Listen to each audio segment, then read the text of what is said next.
आंखों में इस बार सिर्फ गुस्सा नहीं था, बल्कि एक माँ का वो दर्द साफ दिखाई दे रहा था जो अपने बच्चे के लिए किसी हदन साह तक जा सकती है। पूरे घर में सन्नाटा पसरा हुआ था। हर कोई उसकी ओर देख रहा था, लेकिन किसी की भी हिम्मत नहीं हो रही थी कि उसके सामने एक शब्द भी बोल सके।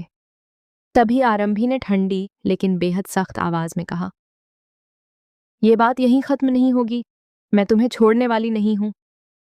I am not done." उसके ये शब्द सुनते ही पूरे घर का माहौल बदल गया। ऐसा लग रहा था जैसे किसी तूफान के आने से पहले की खामोशी हो। सामने खड़ी डॉक्टर विका के चेहरे का रंग उड़ चुका था। उसे शायद पहली बार एहसास हुआ कि जिस औरत को वह अब तक कमजोर समझती रही, वही औरत आज उसके लिए सबसे बड़ा खतरा बन चुकी है।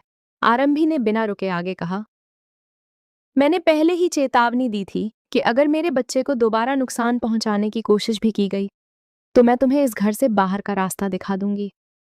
मैं सिर्फ बातें नहीं करती, उन्हें पूरा करके दिखाती हूँ।" उसकी आवाज में इतना आत्मविश्वास था कि वहां मौजूद हर इंसान कुछ पल के लिए स्तब्ध रह गया। किसी को समझ नहीं आ रहा था कि आखिर अब आगे क्या होने वाला है। डॉक्टर विका ने खुद को संभालने की कोशिश की और मुस्कुराते हुए बोली, "तुम मुझे घर से निकाल दोगी? तुम्हें लगता है कि इस घर में तुम्हारी इतनी हैसियत है?" लेकिन उसकी मुस्कान के पीछे छिपा डर साफ दिखाई दे रहा था। आरंभी ने उसकी आंखों में आंखें डालकर जवाब दिया, "हैसियत मुझे किसी ने दी नहीं है। मैंने अपने रिश्तों और अपने सच के दम पर कमाई है। और जब बात मेरे बच्चे की आती है, तब मैं किसी से इजाजत नहीं मांगती।" ये सुनते ही परिवार के बाकी सदस्य भी बेचैन हो उठे। राज बार बार दोनों के बीच मामला शांत कराने की कोशिश कर रहा था, लेकिन अब हालात उसके हाथ से निकल चुके थे।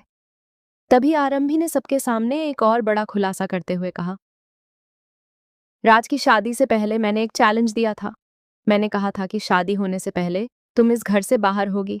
उस वक्त शायद किसी ने मेरी बात पर भरोसा नहीं किया, लेकिन आज मैं अपना वादा पूरा करने आई हूँ।" उसके इस ऐलान ने पूरे घर में सनसनी फैला दी। हर कोई एक दूसरे का चेहरा देखने लगा। किसी को समझ नहीं आ रहा था कि आरंभी के पास ऐसा कौन सा सबूत है जिसने उसे इतना मजबूत बना दिया है। डॉक्टर विका ने तुरंत बात पलटने की कोशिश की और बोली, "तुम्हारे पास कोई सबूत नहीं है। सिर्फ आरोप लगाकर किसी को दोषी नहीं ठहराया जा सकता।" लेकिन आरंभी के चेहरे पर हल्की सी मुस्कान आ गई। उसने कहा, "सबूत भी है और गवाह भी। बस सही समय का इंतजार था। आज वो समय आ चुका है।" ये सुनते ही डॉक्टर विका की धड़कनें तेज हो गईं। उसके मन में एक ही सवाल घूम रहा था कि आखिर आरंभी को क्या पता चल गया है? क्या उसका कोई राज सचमुच सामने आने वाला है?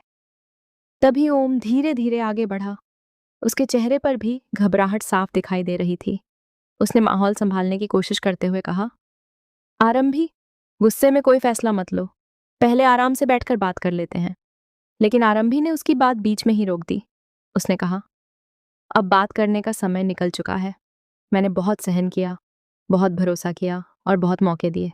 लेकिन जिसने एक माँ के भरोसे को तोड़ा, उसे अब किसी माफ़ी की उम्मीद नहीं करनी चाहिए।" उसकी आवाज़ में ऐसा दर्द था जिसने वहां मौजूद हर इंसान को अंदर तक हिला दिया। तभी उसने डॉक्टर विका की तरफ देखकर आखिरी बार कहा, "बाय बाय डॉक्टर विका। It was not a nice meeting with you. अब इस घर में तुम्हारे लिए कोई जगह नहीं बची।" इतना कहते ही पूरे घर में ऐसी खामोशी छा गई, मानो वक्त भी कुछ पल के लिए रुक गया हो। लेकिन किसी को अंदाजा नहीं था कि असली तूफान अभी बाकी है, क्योंकि अगले ही पल एक ऐसा सच सामने आने वाला था जो सिर्फ डॉक्टर विका ही नहीं, बल्कि पूरे परिवार की जिंदगी हमेशा के लिए बदल देगा।